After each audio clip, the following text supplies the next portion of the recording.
चलिए सभी को जय हिंद, वंदे मातरम। सभी कैसे हैं? आई होप अच्छे होंगे, स्वस्थ होंगे, खुश होंगे। और जैसा कि आपको पता है कि हम ऑप्टिक्स वाला चैप्टर कर रहे हैं और कल हम लेंस तक पहुंच गए थे, तो आज लेंस को ही कंटिन्यू करेंगे, उसको आगे हम पढ़ेंगे। उससे पहले आप सभी को पता है कि जन्माष्टमी का जो ये पावन दिन है वो आने वाला है और उसके ही उपलक्ष्य में शौर्य भारत आप सभी के लिए अगेन एक अच्छा ऑफ़र लेके आया है 40% डिस्काउंट का सभी कोर्सेज पे। ठीक है, तो ध्यान रखना ये जो ऑफ़र है ये हमारा 31 तक चलेगा। 31 अगस्त से जो भी बच्चे ऐप को परचेज़ करना चाहते हैं, आपके जो नोन्स हैं, आपके फ्रेंड हैं, जो रिलेटिव्स हैं, तो प्लीज़ आप उनसे ये न्यूज़ ज़रूर शेयर करें। ठीक है, चलिए जय हिंद सभी को। फटाफट सभी बच्चों का नाम पढ़ लेते हैं एक बार। लक्ष्य, रोहित, माही, भूपेंद्र, सभी को जय हिंद, सभी को गुड इवनिंग, सत श्री अकाल। ओके, क्लियर है सभी को?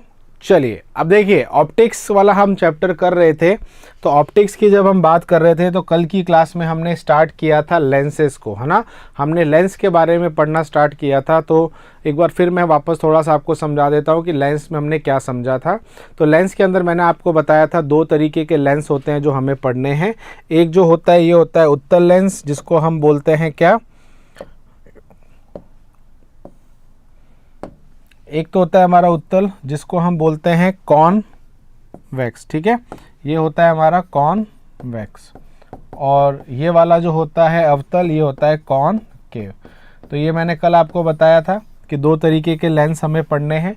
अब ये जो लेंस होते हैं इसके अंदर ध्यान रखना रिफ्रैक्शन होता है, यानी कि अपवर्तन होता है, ये भी मैंने आपको कल बताया था। ठीक है, अब ज़्यादातर जो लेंस होते हैं वो हमारे ग्लास यानी कि कांच के होते हैं, यानी कि ये पूरा अंदर ग्लास होता है, तो ये माध्यम अलग होता है, बाहर हवा होती है।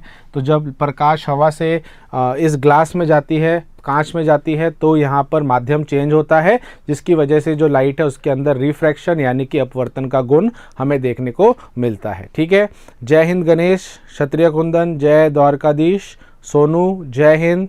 ठीक है, चलिए बात समझ में आ गई। तो कल ये हमने कल एक बार देख लिया था, अब इसी को आगे कंटिन्यू करते हैं।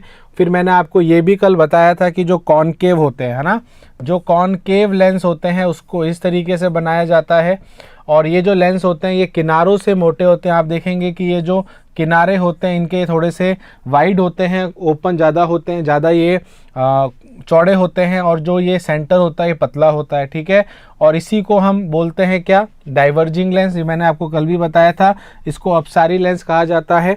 अपसारी लेंस का मतलब वह लेंस जो प्रकाश को फैला दे, जो प्रकाश को फैला दे, जिसको हम क्या बोलते हैं, डाइवर्ज करना। और वहीं पर जो दूसरा लेंस होता है वो हमारा उत्तल लेंस होता है। उत्तल लेंस की खासियत क्या होती है, ये प्रकाश को एक पॉइंट पर केंद्रित करता है, इसीलिए इनको अभिसारी कहा जाता है, यानी कि कन्वर्जिंग लेंस भी कहा जाता है। अब अगर मैं बात करूं प्रतिबिंब के बारे में, यानी कि इमेज जो होती है उसके बारे में, तो ध्यान रखना यहाँ पर इससे केवल आभासी प्रतिबिंब बनता है। यानी कि अगर मैं इमेज की बात करूं तो इससे सिर्फ और सिर्फ कौन से बनते हैं, वर्चुअल। तो जो भी वर्चुअल इमेज होती है वो सिर्फ और सिर्फ इसमें बनती है, किसमें, हमारे अवतल यानी कि कॉनकेव में। और यही बात हमारे कॉन्वेक्स की, तो इसके अंदर आभासी भी बनेंगे और वास्तविक भी बनेंगे, यानी कि रियल भी बनते हैं और साथ में हमारे वर्चुअली भी बनते हैं। सभी को पॉइंट क्लियर है ये वाला? अब यहाँ पर देखो एक बहुत सिंपल सी चीज़ आपको मैं समझाना चाहता हूँ जो बहुत ईजी भी है। अभी तक आप सभी ने दर्पण पढ़ लिया है। क्या पढ़ लिया है? दर्पण। देखो जब हम मिरर पढ़ते हैं तो मिरर में हमने दो तरीके के पढ़े थे, कॉनकेव और कॉन्वेक्स, अवतल और उत्तल। अब बस करना कुछ ही नहीं है आपको कि यहाँ पर अब ये बदल जाते हैं, यानी कि अब यहाँ पर ये लेंस के अंदर जो कॉनकेव लेंस है, जो हमारे अवतल हमारे लेंस हैं, और एक हमारे कॉन्वेक्स लेंस है। याद करो जब हमने कॉन्वेक्स मिरर पढ़ा था, जब हमने कॉन्वेक्स दर्पण हमने देखा था, हमने उत्तल दर्पण देखा था। जो उत्तल दर्पण होता है उसके अंदर 2 केस थे, तो अब इसके अंदर 2 केस होंगे।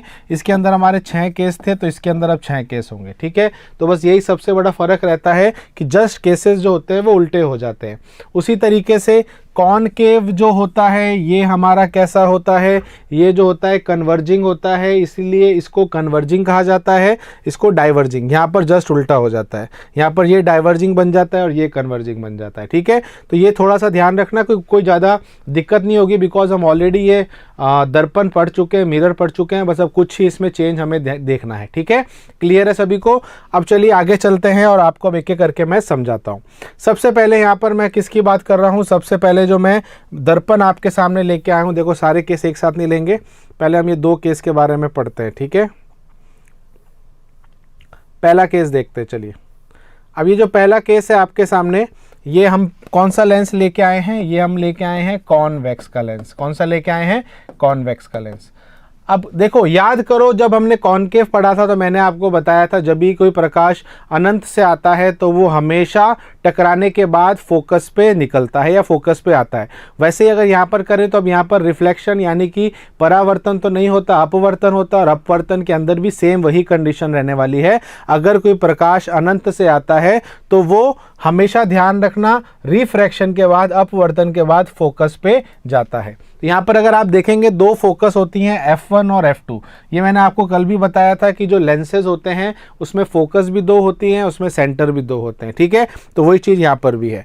तो यहाँ पर भी वो सेम रूल लग रहा है। कौन सा रूल लग रहा है कि अगर अनंत से प्रकाश आएगा तो प्रकाश कहाँ से निकलेगा? फोकस से निकलेगा, जो कि सेम है। सेम है, बात समझ में आ गई? तो ये हमारा कौन सा पहला केस हो गया? कौन सा केस हो गया? पहला। अगर मैं यहाँ पर दूसरे केस की बात करूं, अगर मैं यहाँ पर दूसरे केस की बात करूं, ये दूसरा केस है हमारा। अब दूसरे केस की आप यहाँ पर अगर बात करेंगे तो देखिए दूसरा केस क्या कह रहा है।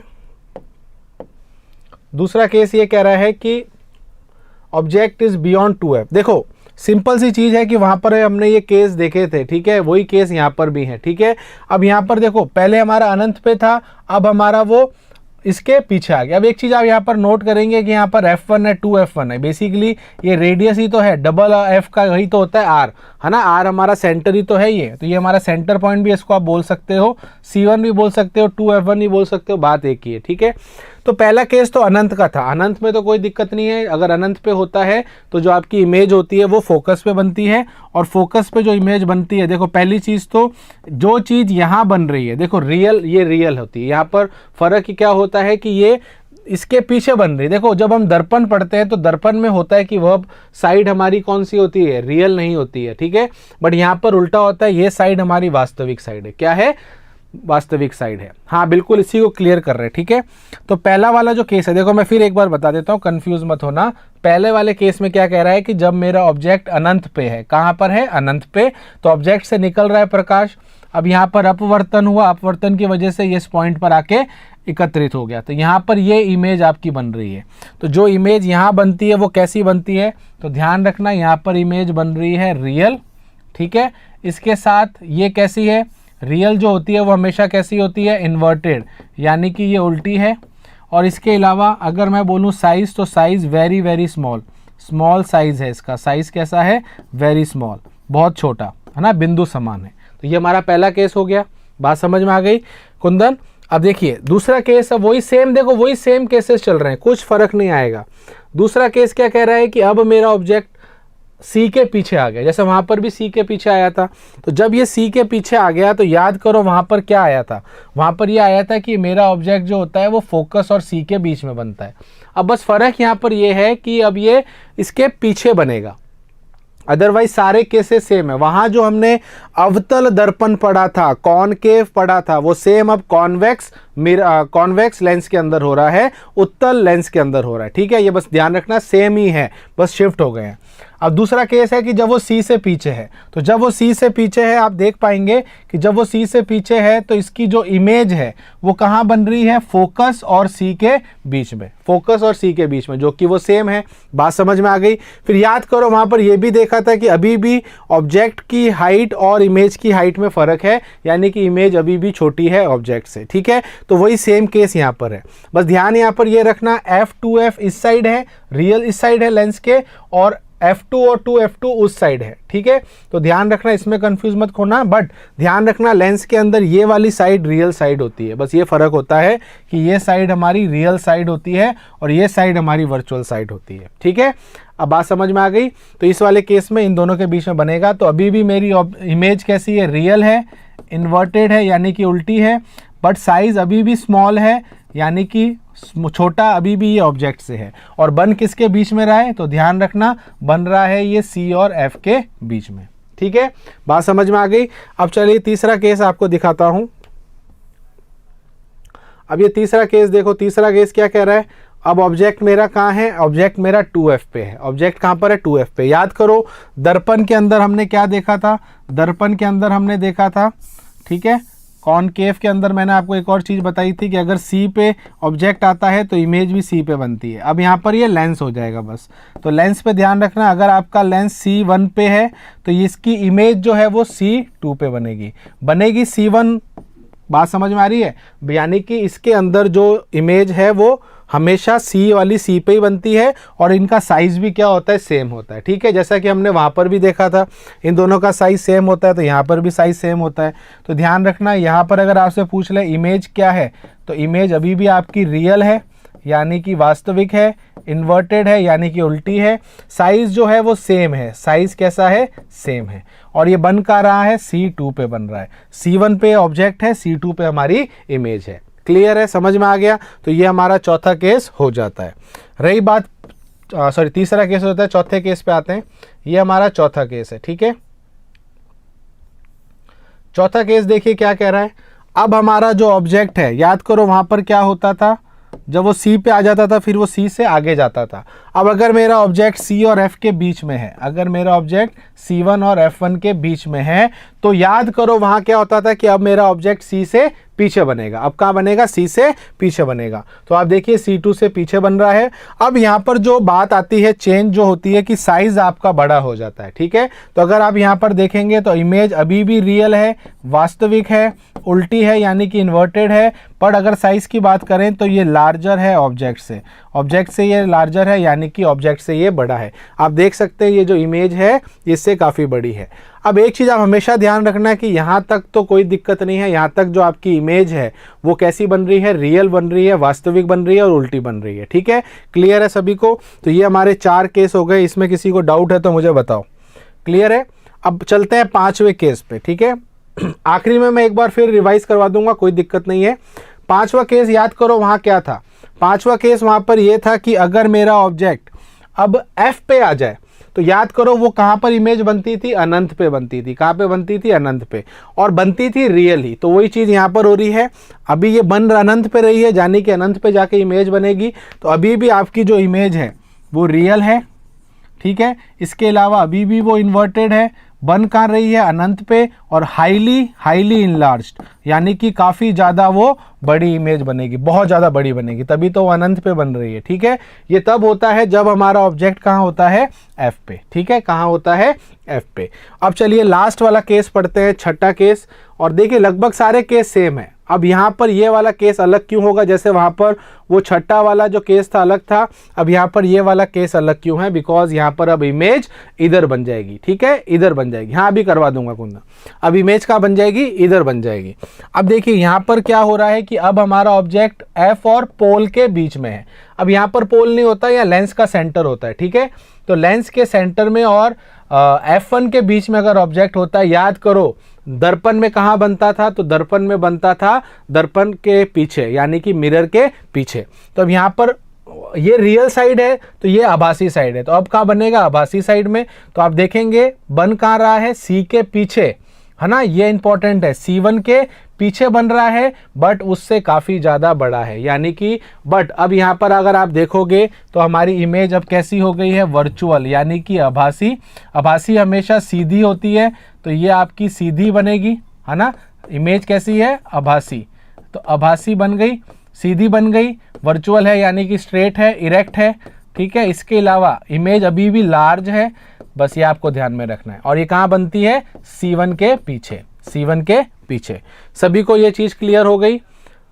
तो अब मैं आपको एक बार रिवाइज करवा देता हूँ, कुंदन आप देख लेना, मैं दोनों एक साथ लेके चलूँगा ताकि मैं चाहता हूँ हर बच्चे को ये चीज़ में कभी भी डाउट ना रहे। ठीक है, तो मैं यहाँ आपको सारे 6 केस करवा रहा हूँ। यहाँ मैं ले रहा हूँ मिरर, यहाँ मैं ले रहा हूँ मिरर, मिरर में आ जाएगा कॉनकेव, कॉनकेव यानी कि अवतल। और यहाँ पर मैं ले लेता हूँ लेंस, लेंस में यहाँ हो जाएगा कॉन्वेक्स यानी कि उत्तल। तो यहाँ पर उत्तल का सेम होता है जो दर्पण में अवतल का होता है। ठीक है, अब यहाँ से देखो पहला केस बताता हूँ, फटाफट देखते हैं। ठीक है, पहला केस क्या था?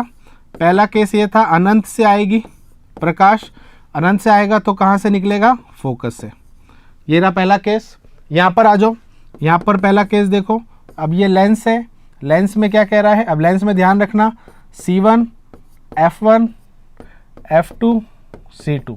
ठीक है, अब अनंत से प्रकाश आ रहा है, अनंत से प्रकाश आके कहाँ से निकल रहा है? फोकस से। दोनों केस समझ में आ गए, दोनों का जो आंसर है वो सेम रहने वाला है। ठीक है, सेकंड केस देखो, सेकंड केस क्या था? याद करो, आपका अब ऑब्जेक्ट जो है वो C से पीछे है, तो जब ऑब्जेक्ट C से पीछे होता है तो जो इमेज होती है अब वो F और C के बीच में बनेगी, पर अभी वो कैसी बनेगी? छोटी बनेगी। थोड़ा सा इसको रब कर देते हैं।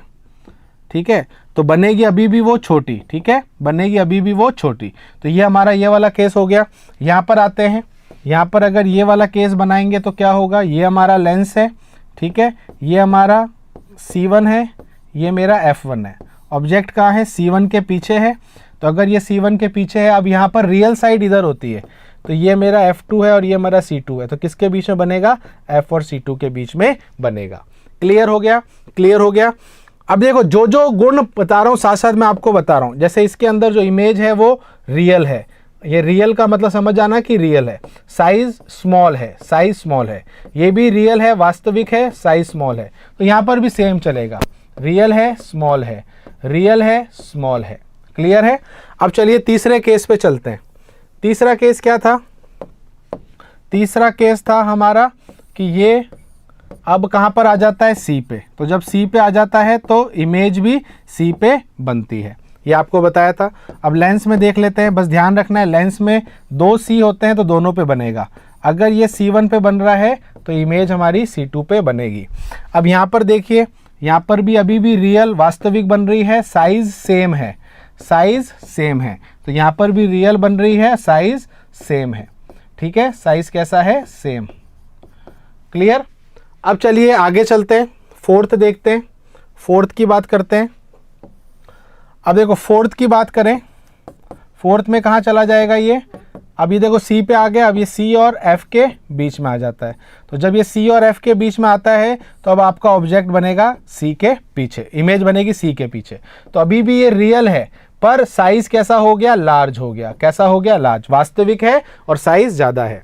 यहाँ पर देखिए चौथा केस, ये आपका लेंस है, अब ये आपका C1 है, तो ऑब्जेक्ट C1 से कहाँ है? C1 और F1 के बीच में। थोड़ा सा पीछे बना लेते हैं, तो ये मेरा C1 है, ये मेरा F1 है, ऑब्जेक्ट इन दोनों के बीच में है, तो ये कहाँ बनेगा? F2 और C2 के, देखो C2 के पीछे बनेगा। कहाँ बनेगा? C2 के पीछे, और काफ़ी बड़ा बनेगा।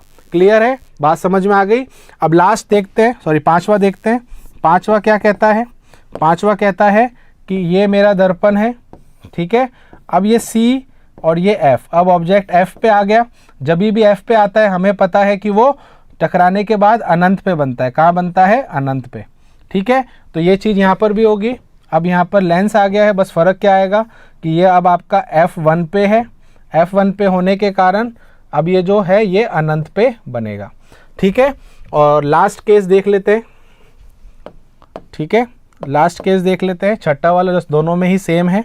छठा वाला केस क्या कह रहा है? ये मेरा दर्पण है, ठीक है, अब इसके अंदर ये फोकस है और ये पोल है, इनके बीच में रखा है, तो इसका इमेज बनता है पीछे। कहाँ बनता है? पीछे। और यहाँ पर अगर छठे केस की बात करें तो ये लेंस है, ठीक है, अब ये हमारा C1 है, ये मेरा F1 है, तो ये F1 और इस O के बीच में होगा। अब ध्यान रखना यहाँ पर कि ये साइड रियल होती है, तो इसकी कहाँ बनेगी? इस साइड, और कहाँ बनेगी? C1 के पीछे। तो ये हमारी कौन सी होती है? वर्चुअल, सॉरी सीधी बनेगी। तो ये सिक्स्थ केस था हमारा, तो ये बनेगी यहाँ पे। क्लियर हो गया कुंदन? एक बार कमेंट बॉक्स में यस लिख देना। हाँ सिसोदिया, एक बार कर दिया रिपीट, ताकि किसी को कंफ्यूजन इसमें ना हो। ठीक है, मैंने आपको दोनों से तुलना करके समझा दिया है, सारे केसेस समझा दिए हैं, तो सारे केसेस लगभग सेम है। ये सारे केसेस जो है ये सेम है, बस 2-3 चीज़ों का ध्यान रखना है। एक तो लेंस के अंदर 2 फोकस 2 सेंटर होते हैं। दूसरी चीज़, इसके अंदर रियल साइड इस तरफ होती है, वास्तविक साइड इस तरफ होती है, वर्चुअल साइड इस तरफ होती है। ठीक है कुंदन, समझ में आ गया है? ठीक है, तो ये था हमारा उत्तल यानी कि कॉन्वेक्स लेंस। क्लियर है? कुंदन जी बता दें एक बार। चलिए अब जैसे वहां पर याद करें, जब हमने दर्पण पढ़े थे तो हमने उत्तल दर्पण भी पढ़ा था। कौन सा पढ़ा था? उत्तल दर्पण। उत्तल दर्पण में याद करो कितने केस पढ़े थे? 2 केस। यानी कि जो कॉन्वेक्स हमने मिरर पढ़ा था, उत्तल दर्पण जो हमने पढ़ा था उसके अंदर हमने कितने केस करे थे? 2 केस। अब वो 2 केस किस में हो जाएंगे? इधर हो जाएंगे ये कॉनकेव में। किस में हो जाएंगे? कॉनकेव लेंस में। किस में हो जाएंगे? कॉनकेव लेंस में। और कॉनकेव लेंस को हिंदी में बोलते हैं अवतल लेंस। तो अवतल लेंस में अब 2 ही केस होंगे। तो जैसे वहां पर 2 केस थे, अब यहां पर भी 2 केस हैं। चलिए अब इसको पढ़ लेते हैं। तो याद करो उसके अंदर क्या होता था? उसके अंदर दोनों के दोनों केसेस के अंदर जो इमेज होती थी, जो छवि होती थी, वो हमारी वर्चुअल बनती थी, आभासी बनती थी। बात समझ में आ गया? ठीक है, तो वही चीज अब यहां पर हो रही है। अब देखो लाइट आ रही है, लाइट आके इससे टकरा के ये इससे इस तरीके से विचलित हो गई। ये मैंने आपको पहले ही बोला था कि इसके अंदर लाइट जो होती है वो फैलती है। तो रियल में अगर आप इसको आंखों से देखोगे तो ये आपको लगेगा कि यहाँ से आ रही है, बिकॉज मैंने आपको पहले ही बताया था प्रकाश जो होता है इसको सीधा दिखता है आंखों को क्या लगता है? प्रकाश सीधा है, तो उसको लगेगा ये कहाँ से आ रहा है? इमेज का बन रही है फोकस पे। यानी कि यहाँ पर अगर मैं बात करूँ, इमेज अब कैसी है? वर्चुअल है। कैसी है? आभासी है। इसके अलावा काफ़ी ज़्यादा स्मॉल है, बहुत छोटी है, पॉइंट है, एक तरीके का बिंदु है। ठीक है, और जो भी वर्चुअल होती है, आभासी होती है, हमेशा ध्यान रखना इरेक्ट यानी कि सीधी होती है। कैसी होती है? सीधी। बात समझ में आ गई? दूसरे पे आ जाओ। अब दूसरे में आप देखोगे कि अब उसमें क्या केस थे? 2। पहला था कि एक दूर से आ रहा है, अब दूसरे वाले में होता था जस्ट सी के पीछे। तो वही चीज हो रही है। अब सी के पीछे कोई ऑब्जेक्ट है तो उसकी इमेज कहाँ बनेगी? फोकस और ओ के बीच में बनेगी, पर बनेगी हमेशा छोटी। कैसे बनेगी? छोटी। तो इसके अंदर भी अगर बात करें, अभी भी हमारी इमेज क्या है? वर्चुअल है, आभासी है, और इसके अलावा अभी भी इरेक्ट है यानी कि सीधी है। और इसके अलावा अगर आप देखेंगे साइज का, तो साइज अभी भी स्मॉल है। क्या है? स्मॉल है। बस सिंपल से 2 रूल हैं। क्या सभी बच्चों को ये क्लियर हो गया? कमेंट बॉक्स में यस जरूर लिख देना। ठीक है, बात समझ में आ गई सभी को? दोनों दर्पण और दोनों लेंस, किसी को किसी डाउट तो नहीं है इसमें? ठीक है, तो ये इंपॉर्टेंट है, ध्यान रखना। लेंस के दोनों केसेस कॉनकेव के हैं और 6 केसेस कॉन्वेक्स के हैं। बस जस्ट उसका उल्टा हो जाता है। यहाँ तक समझ में आ गया? एक बार यस जरूर लिख देना। ठीक है, चलिए अब इसके अंदर ध्यान रखना वर्चुअल ओनली स्मॉल ही मिलती है। हाँ बिल्कुल सही, फोकस पर। ठीक है, ओके। नेक्स्ट आता है इसके अंदर जो सबसे इंपॉर्टेंट जब लेंस में हम पढ़ते हैं वो होता है पावर ऑफ लेंस। ये क्योंकि इस पे क्वेश्चंस बनते हैं, तो पावर ऑफ लेंस को थोड़ा सा अच्छे से समझ लेना। पावर ऑफ लेंस जो होता है वो लेंस की क्षमता होती है। लेंस की जो आप कह सकते हो कि कितना ज़्यादा उनको वो आप कह सक रहे हो कि कन्वर्ज कर रही है, कितना ज़्यादा वो अभिसारी है, कितना वो अपसारी है। ये जो कितना है ना, एक वर्ड कितना, वो क्षमता से हम बताते हैं, पावर से बताते हैं। और ये जो पावर होती है ये फोकल लेंथ पर निर्भर करती है। किस पर निर्भर करती है? फोकल लेंथ पर, यानी कि फोकस दूरी पर।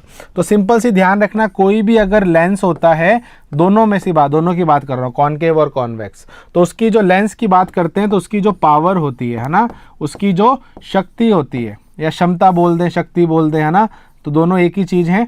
तो इसकी जो क्षमता होती है या पावर होती है वो किसके बराबर होती है? फोकल लेंथ का रेसिप्रोकल, यानी कि फोकल लेंथ का उल्टा। तो जब आप 1/f कर देते हैं तो आप किसी भी लेंस की क्या निकाल सकते हैं? बात समझ में आ गई?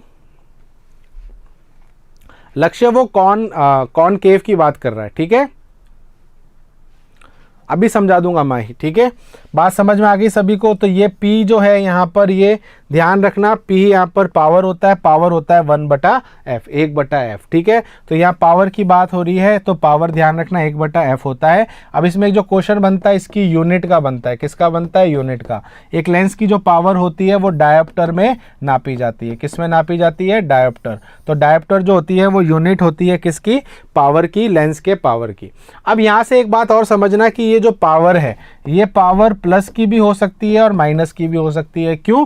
क्योंकि जो फोकल लेंथ है, जो फोकस दूरी है, ये भी तो प्लस की और माइनस की हो सकती है। बिल्कुल। तो अगर फोकस प्लस माइनस की हो सकती है तो पावर भी, क्षमता भी प्लस माइनस की हो सकती है। क्या ये सभी को क्लियर है? यस और नो? क्लियर है। अब बात करते हैं कि यहाँ पर जैसे वहाँ पर हम दर्पण का सूत्र पढ़ते थे, तो यहाँ पर भी हम पढ़ते हैं लेंस फॉर्मूला। तो यहाँ पर हम यूज़ करते हैं लेंस फॉर्मूला। तो लेंस फॉर्मूला क्या बताता है? ज़्यादा फर्क नहीं है। वहाँ पर हम क्या करते थे? 1/f equals to 1/u plus 1/v करते थे। ये मिरर में करते थे, बस ज़्यादा फर्क नहीं है। अब माइनस आ जाता है और v पहले आ जाता है। ठीक है, तो ये होता है आपका लेंस मेकर फॉर्मूला। एक second, is it clear to everyone? तो जैसे वहां पर दर्पण का सूत्र था, मिरर फॉर्मूला था, वहीं पर अब ये हमारा लेंस का सूत्र है, यानी कि लेंस फॉर्मूला है। ठीक है, तो ये सिंपल सी चीजें हैं, पर मैं फिर बता रहा हूं ज़्यादा फोकस रखना है मिरर पे, बिकॉज ज़्यादा क्वेश्चन जो बनते हैं वो मिरर पे बनते हैं। किस पे बनते हैं? दर्पण पे। और दर्पण मैंने बहुत अच्छे से आपको समझाया है। ठीक है, हाँ, ये भी बात इसमें बता देता हूँ मैं। ठीक है, इसमें मैंने बताया नहीं है बट बता देता हूँ। जब हम कॉनकेव की बात करते हैं यानी कि अवतल, और मैं लेंस की बात कर रहा हूँ यहाँ, और यहाँ पर मैं बात कर रहा हूँ कॉन्वेक्स। कॉन्वेक्स क्या होता है? उत्तल। तो ध्यान रखना कि जब हम पावर की बात करते हैं, किसकी बात करते हैं? पावर की। तो ध्यान रखना, पावर की जब हम बात करते हैं तो जो हमारा कॉन्वेक्स होता है, कॉन्वेक्स हमारा कौन सा होता है? उत्तल, जिसमें हमने 2 केस पढ़े थे। और आपने एक चीज़ नोट करी होगी कि दोनों ही केसेस में इमेज जो थी वो वर्चुअल थी और इधर बन रही थी। तो इसीलिए इसका जो फोकल लेंथ होता है वो पॉजिटिव होता है, क्योंकि मैंने याद करो स्टार्टिंग में आपको बताया था कि अगर आप ये ले रहे हो, अगर लाइट की दिशा को अगर आप प्लस ले रहे हो तो इधर वाली जो भी होगी वो नेगेटिव बनेगी। तो हमने क्या देखा कि ये नेगेटिव होता है। ठीक है, तो ध्यान रखना, कॉनकेव की बात कर रहा हूँ। किसकी बात कर रहा हूँ? कॉनकेव की। तो कॉनकेव की जो पावर हम लेते हैं वो कैसी लेते हैं? नेगेटिव। ठीक है, क्या लेते हैं? नेगेटिव। याद कर लो, ऐसे अब ज़्यादा डिटेल में हम इसमें जाएंगे नहीं, उसको मैं बहुत अच्छे समझा चुका हूँ। और कॉन्वेक्स को आप ले लेना पॉजिटिव। तो जो पावर हम लेते हैं, देखो ज़्यादातर इसका इस्तेमाल कहाँ पर होगा? जब हम आइज़ के बारे में बात करेंगे, आँखों की जो आप कहते हो ना प्रॉब्लम्स होती है, उसके बारे में बात करेंगे, तो हम देखेंगे कहाँ पर हमें जो चश्मा लगता है वो प्लस का लगता है, कहीं पर माइनस का लगता है। तो वो जो प्लस और माइनस होता है वो पावर होती है ना। किसी को 1 का चश्मा लगा हुआ है, -1 का, +1 का, तो ये सारी चीज़ें इसके अंदर आपको ध्यान में रखनी है। ठीक है, बात समझ में आ गई? और मैग्नीफिकेशन की जहाँ बात आ रही है, आवर्धन की बात आ रही है, तो वो आप वही सेम करेंगे जो हमने वहाँ किया था। ठीक है, आवर्धन जो होता है बस आपको ये बताता है height of image upon height of object. Clear है? समझ में आ गया सभी को? ध्यान रख लेना। ठीक है, अब जो इंपॉर्टेंट हमारा टॉपिक इसमें आ रहा है वो है आइज़। या आइज़ यानी कि आँख। आँख के ऊपर जो क्वेश्चन बनते हैं वो बहुत ज़्यादा बनते हैं। और ये जो क्वेश्चंस होते हैं ये, सर यू के बारे में एक बार समझा दीजिए। यू क्या होता है? देखो यू तो ऑब्जेक्ट का डिस्टेंस होता है, ये सब मैंने जो पढ़ा है वो सेम है। देखो यू जो होता है ये ऑब्जेक्ट का डिस्टेंस होता है, वी जो होता है वो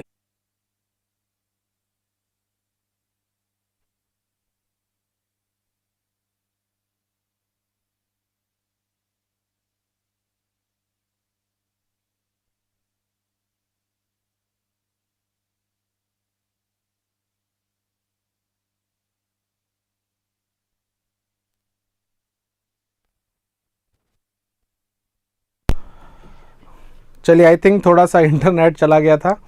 आई होप सभी को आवाज़ सही आ रही होगी, क्लियर आ रही होगी। ठीक है, एक बार कंफर्म कर दीजिए आवाज़ आ रही है सही? आवाज़ और वीडियो आपको दिख रही है? आई थिंक अब बफरिंग नहीं हो रही है।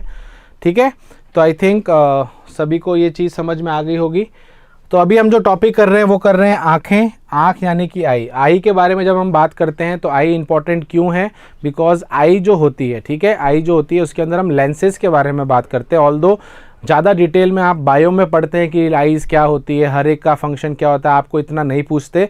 आपको बेसिकली लेंस के ही अकॉर्डिंगली क्वेश्चन सारे पूछे जाते हैं, है ना। तो वो तब आते हैं, लेंस के बारे में बात तब होती है जब हम उसके डिफेक्ट के बारे में पढ़ते हैं, जो प्रॉब्लम्स आँखों में होती है उसके बारे में हम पढ़ते हैं। ठीक है, तो पहले आप देखेंगे तो कुछ इंपॉर्टेंट फैक्ट्स है जो आपको आने चाहिए, और जो भी मैंने यहाँ फैक्ट लिखे हैं ना, इसको आप एज अ क्वेश्चन ही माने। क्या माने? क्वेश्चन, क्योंकि क्वेश्चन के रूप में ही आप इसको लेना। ठीक है, सबसे पहले ये होता है कि मनुष्य की आंख में, आइज में जो हमारे लेंस होता है, कई बार हम इसका ना वो देखते हैं डायग्राम कि आइज़ जो होती है, तो इसमें जो लेंस हम यूज़ करते हैं ना वो इस तरीके का होता है।